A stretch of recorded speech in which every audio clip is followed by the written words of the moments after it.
Lost in paradise. Every step leads deeper into darkness.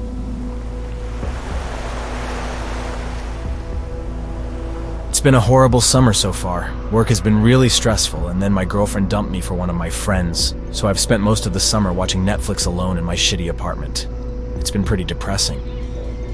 I honestly thought a beach trip would make it better, but it didn't. It only made things worse. Everything started off great. I spent the first few days of my trip lounging on a beach and getting drunk on cheap booze from the hotel bar. That's where I met Mia. She was another solo traveler staying at my resort. We bonded instantly, and I was thrilled to have a friend. I was having fun by myself, but it was nice to not be alone all the time. I thought maybe my new friend and I could do something together. I was feeling restless. I could only sit on a beach for so long. Hey, would you want to go on a hike? Maybe see some ruins? What about kayaking? They said at the front desk there's a local shop that rents them out. We could kayak to that island. She pointed out into the horizon at a speck of green. That sounded fun. I agreed, and that afternoon we walked down to the rental shop. The interior was dim, and a ceiling fan spun lazily overhead. The man behind the counter had long dreads and wore an unbuttoned Hawaiian shirt. He smiled as we approached the counter. We rented 2 boats for the following morning. He pulled out a large map and showed us where to pick up the boats and gave us some basic info on how to get to the island, which was just visible on the horizon through the dingy store window. The clerk raved about the wildlife and white sands on the uninhabited island. "What's that?" Mia interrupted, pressing her finger down on the map. I glanced over to see her indicate another speck of land, beyond the one we were headed to. "It's a barrier island, but you can't go out there. It's a protected area. You'll get fined." Mia nodded and asked no more about it. We paid and wrapped up our conversation. The next morning, Mia and I met at dawn. We were quiet as we set off in our kayaks, sleepy and excited. The water shimmered in the morning sunlight. The temperature was already high. I dreaded how hot it would be that afternoon. We paddled over calm waters for nearly half an hour, the island looming closer and closer. When we finally landed on the white sandy beach, I was thrilled to explore. The kayak guy had said there was a short trail that would take you to a waterfall. He certainly hadn't lied about how beautiful it was. Tropical birds screamed in the trees, and the schools of fish sped through the clear water. I peered into the lush foliage, eager to start the trail. We followed the path at a leisurely pace. It was a relief to be in the shade, even that early in the day. When the trail finally ended at a thin waterfall, we both took a dip in the cool water below. I couldn't believe how magical it all was. Back on the beach, we snacked on food packed from the hotel. I was pleased with our trip.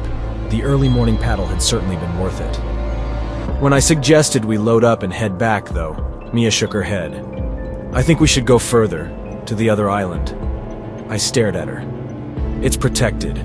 You heard him. We'll get fined." She laughed. "Oh, come on. They'll never know we were there. A couple of girls in kayaks are the least of their worries. And besides," she continued, chewing her sandwich, "you were blown away by this place. This is nothing. Just imagine how much more pristine and beautiful a protected island will be." I didn't want to go, but I had to agree with her. This place was super cool, but I was curious about what wildlife could be on the other island. And sure, there had been evidence of humans here. Trash and fire pits. Hesitantly, I agreed. Mia jumped for joy. "This is going to be so fun," she yelled. "We have to be back by sundown. I'm not staying out there long," I said sternly. The last thing I wanted was any legal trouble in a foreign country, no matter how small. "Of course," she replied, eyes sparkling. Her enthusiasm was infectious. We headed for the boats and launched them out into calm waters. I regretted the decision almost instantly. The midday sun was harsh and blinding, and I started sweating like crazy. The life jacket only made it worse. By the time we approached the new island, I knew I was getting overheated. We had only brought so much water, and I'd nearly drunk all of mine. Mia had been right, though. It was beautiful. The natural beach was full of driftwood and large shells. Crabs scuttled along the sand and birds wheeled overhead. Lizards sunned on nearby rocks. This island was even more perfect than the first. "So cool!" Mia yelled as we pushed our kayaks up on the sand. "And it's all to ourselves." We aimlessly wandered along the beach. I had no intention of going into the bush. It looked dense and unpleasant, and I didn't want to get lost. I squatted by a tide pool for a few minutes, looking at all the shells. "Hey, Mia, come look at this." I raised my head up and scanned the beach. Mia was gone. Mia? I waited, thinking she would reappear any minute, but she didn't. Uncertain as to what to do, I found shade under some palm trees and kept close to the boats. I began to panic. I was on a protected island illegally, with a girl I barely knew, and no one knew we were here. What was I thinking? I waited and I waited some more. I drank all the water, and I began to get really anxious. This island had been a mistake. Finally, as the sun began to drop toward the horizon, I decided to build a fire. Bugs had been eating me alive, and I thought the smoke might repel them. I piled up dry twigs and leaves and lit them with a cigarette lighter from my pack. I blew on the embers and the flames climbed the dry kindling. I sat back, pleased with myself, and looked up to see Mia standing directly over me. "Where the hell have you been?" I yelled. She stared at me blankly and didn't reply. I frowned as she sat on the sand across from me. Something was wrong. Mia was pale and cold sweat drenched her face.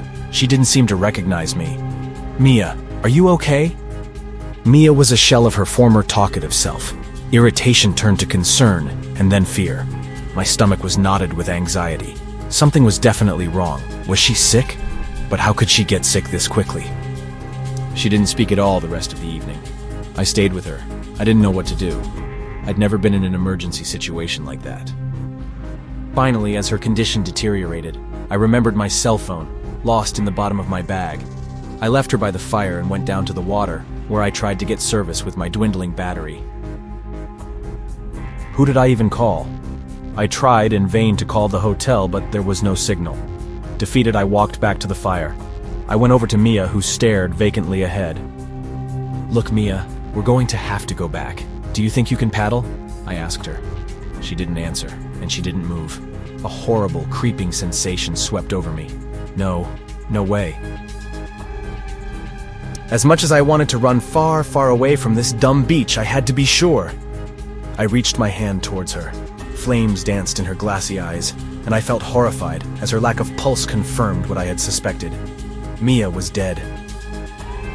"Oh God," I whispered to myself. How did this happen? I cursed myself for getting into this situation. I glanced around for my things. I had to get out of there. As I shouldered my backpack, I glanced back at Mia. She stonily faced the fire, looking straight ahead. I should close her eyes, I thought, although the idea revolted me. I reached out to her face and heard her stomach gurgle. I stopped. What the hell? And then, to my utter horror, a flood of newly hatched spiders erupted from her lips and cascaded down onto her body. I screamed. They kept coming, hundreds, thousands of them, crawling down her body and out onto the sand, towards me. I ran, faster than I ever have, to the kayak. It was long past sunset, and I paddled out into the darkness, only guided by the light of the mainland. Adrenaline pumped through my veins. My arms shook as I sliced the water with a strength I didn't know I had. It took me a long time to reach the shore. I was so overwhelmed with fear I had no idea how long I was out there, only that I held it together enough to get my boat back to the rental dock. I checked out the next morning and rearranged my flight to come home early. I didn't tell anyone what happened. She was basically a stranger to me, and I didn't want to be connected to her death in any way. But I know I will be. Every day I just wait for the call. I'm worried they'll link me to the missing kayak, abandoned on a protected island with a dead body on the beach.